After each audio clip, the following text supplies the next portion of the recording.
안녕하세요, 로빈입니다. 이번 강좌는 조금 낯설죠. 지금 작은 화면에서 강의를 좀 시작했는데요. 왜냐면 이번 강좌 제일 마지막 부분에 어떻게 이 카테고리라는 강의를 활용을 할지를 좀 더 자세하게 설명하기 위해서 일단은 여러분들한테 이걸 좀 먼저 소개를 좀 시켜드리려고 이렇게 좀 시작을 했습니다. 일단 이 강좌의 목적은 딱 하나예요. 뭐냐면 하나의 문제를 풀더라도 2개에서 3개 정도 문제를 풀 수 있게끔 하는 게 제 목표예요. 이게 과연 가능할까 자꾸 이제 의심을 하시는 분들이 좀 있는데요. 가능하니까 말씀드리는 거고요.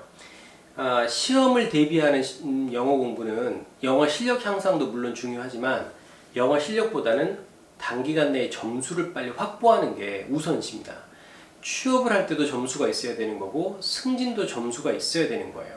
그리고 뭐 영어 특기자 같은 경우에도 공인 영어 성적이 있으면 조금 좋은 점수, 좀 유리한 고지를 차지할 수 있기 때문에 일단은 짧은 기간 동안에 고득점을 할 수 있는 방법이 뭔가, 이게 바로 시험을 준비하는 자세고요. 기본적으로 영어 실력을 좀 늘리고 싶어요 라고 한다면 굳이 이 방법대로 하지 않으셔도 상관은 없습니다. 일단 한번 소개를 시켜드릴게요. 안녕하세요, 로빈입니다. 저는 지금 파주 출판단지에 있는 행간과 여백이라는 카페에 나와 있어요. 제가 종종 찾는 곳인데요.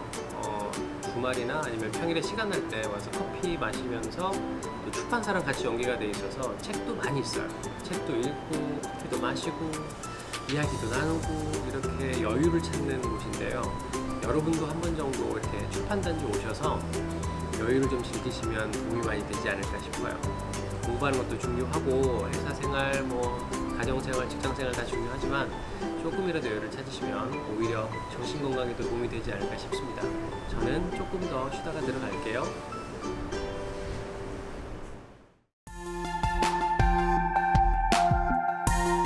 첫 번째 보면 4가지 문제를 일단 제가 설명을 드릴 거예요. 이 4개의 문제는 실제로 시험에서 나왔던 문제들이에요.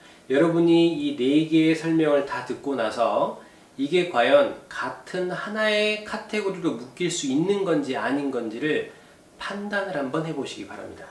첫 번째는 백화점인데요. 백화점이 그랜드 오픈을 한대요. 리모델링을 했다거나 아니면 새롭게 오픈을 한다거나 해서 보다 많은 손님들이 좀 왔으면 좋겠어요. 도와주세요. 어떻게 하면 보다 많은 고객을 유치할 수 있을까요? 이렇게 문제가 나온 거고요. 두 번째는 레스토랑트 카페테리아, 식당이에요. 식당이 곧 오픈을 한다거나 이미 오픈을 했는데 고객들이 많이 없는 거예요. 어떻게 하면 손님을 좀 많이 유치할 수 있을까요? 좀 알려주세요 라고 말을 하는 거겠죠. 세 번째는 체육관이에요. 체육관도 백화점하고 비슷하게 그랜드 오픈을 하는데 수강생이 좀 없다, 회원들이 없는데 어떻게 하면 회원을 보다 많이 유치할 수 있을 것인가.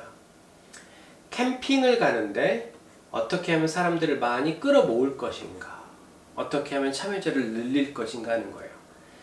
이걸 장소별로 구분을 한다면 이건 전혀 다른 문제가 되죠. 백화점, 식당, 체육관, 캠핑 이렇게. 그런데 전부 다 요청사항이 뭐냐면 손님들을 좀 유치하고 싶어요, 회원을 유치하고 싶어요, 사람들이 많이 왔으면 좋겠다는 거예요. 즉 이건 제일 화면에 보이는 것처럼 attraction으로 우리가 카테고리를 정해 볼 수 있어요. 어떻게 하면 고객을 좀 더 많이 유치할 것인가. 그러면 고객을 유치하기 위해서 나한테 메시지를 남겼단 말이에요. 그러면 나는 누구여야 할까요? 고객을 많이 유치하게끔 도와줄 수 있는 사람. 그건 바로 advertising agency. advertising agency 혹은 agent라고 해도 되겠죠. 그렇게 설명하면 이 모든 문제가 다 해결이 되는 거예요. 그쵸? 이게 바로 하나의 문제를 익혔을 때, 만약에 백화점에 대한 문제를 풀었다라고 하게 되면 그 다음 문제를 듣는데 백화점은 안 나오고 체육관이 나오고 캠핑이 나오고 식당이 나오면 다른 문제인가 라고 생각하기가 쉽습니다, 실전에서. 그런데 지금 여러분들은 저한테 강의를 들으셨기 때문에 고객을 유치한다는 똑같은 문제가 나오는 거예요. 그러면 듣기를 잘 못한다고 할지라도 45초 동안 듣기를 듣다 보면 이 사람이 고객을 모으려고 하는 거구나 라는 정도는 어느 정도 내용을 파악할 수 있어요. 그러면 여러분이 배웠던 스크립트 상에서 어떻게 해결을 해야 될 건지를 외우고 있다가 거기에 걸맞는 걸 한두 가지 정도 프로포즈 솔루션, 해결책을 제시해주면 되는 거죠. 그러면 하나의 문제를 나는 학습했을 뿐인데 3개의 별도의 문제까지 해결이 되는 거예요. 즉 하나의 답변으로 4가지의 문제를 풀 수 있는 게 되는 거예요. 실제로 그렇게 됩니다. 그런데 요즘에는 이 문제가 조금 더 디테일하게 나뉘어져요. 어떻게 나뉘는지 한번 볼게요. 똑같은 형태의 화면이 지금 나와 있어요. 그런데 어떻게 바뀌냐면 백화점인 경우 그랜드 오픈을 하는데 이렇게 나뉘죠. 주중에는 손님이 없어요. 주말에만 손님이 있어요. 주중에는 어떻게 손님을 더 끌어모을까요? 라는 문제로 조금 더 디테일하게 들어가는 거죠. 그 다음 식당도 런치 타임에는 사람들이 좀 많아요. 그런데 저녁에는 사람들이 없어요. 어떻게 하면 고객을 모을 수 있을까요?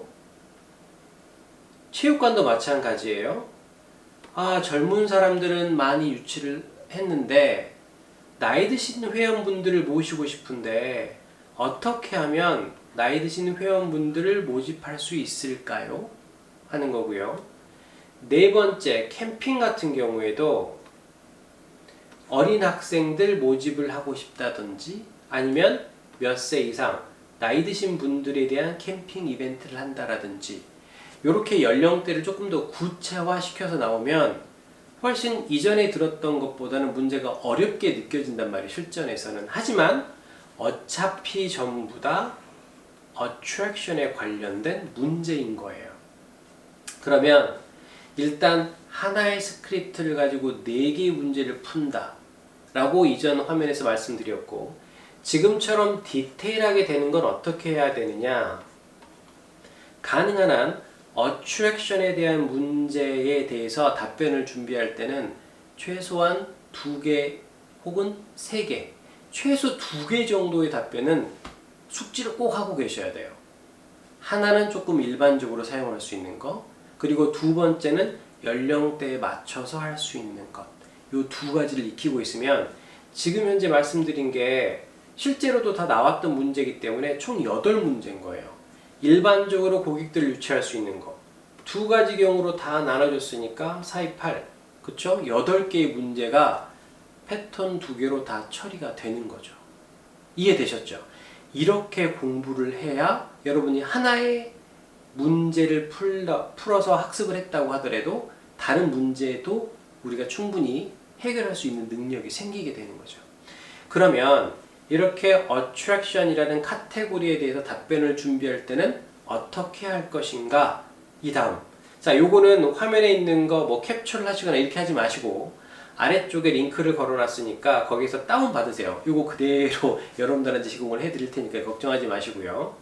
첫 번째는 TV나 라디오, 인터넷에 광고를 낸다는 거. 그리고 오프닝 콘서트를 한다는 거.